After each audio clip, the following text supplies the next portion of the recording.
Get this, because this also sheds a spotlight on how the world works.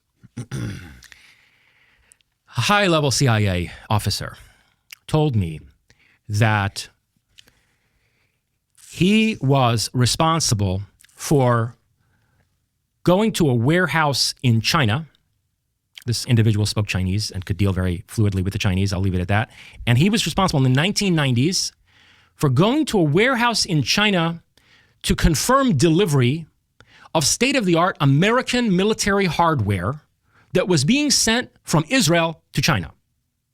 And the situation was that we were sending state-of-the-art military hardware to Israel and telling the Israelis, now listen, you can keep like 70% of this shipment, and we want the other 30% to go to China, you understand? And the Israelis were like, what the fuck are you people doing? They're your rival. Why are you... Listen, either you ship it to China or we're not going to ship it to you. And they had this pipeline basically set up where we would send this stuff to the Israelis, and they would take a certain percentage of all that, and they would repackage it and ship it to China. And this CIA officer was stationed in the warehouse in China to confirm delivery of the fighter jets and the missile systems and so on and so forth. Okay?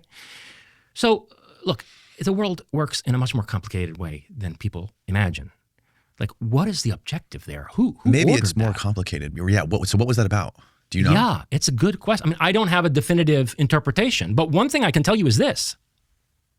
Imagine if that were to ever get out, but not the whole truth of it. Imagine if someday we see a story in, the newspaper and a story on Fox News that Israel took American military hardware and armed China with it. See how that could be used to further compromise Israel's position. Sure. So I wonder how many things like that have taken place where, the Israelis have been put in a position where they have to do things that later can be used as collateral to compromise them. The Israelis are doing things that could be used as collateral to compromise them. Yep. And this has been going on for a very long time. Like, for example, How in what world does it make sense that one of our quote unquote biggest allies is infiltrating us with their intelligence service, undeclared, and implementing laws, buying off our politicians? Meanwhile, we're sending them billions of dollars in tax money every single year.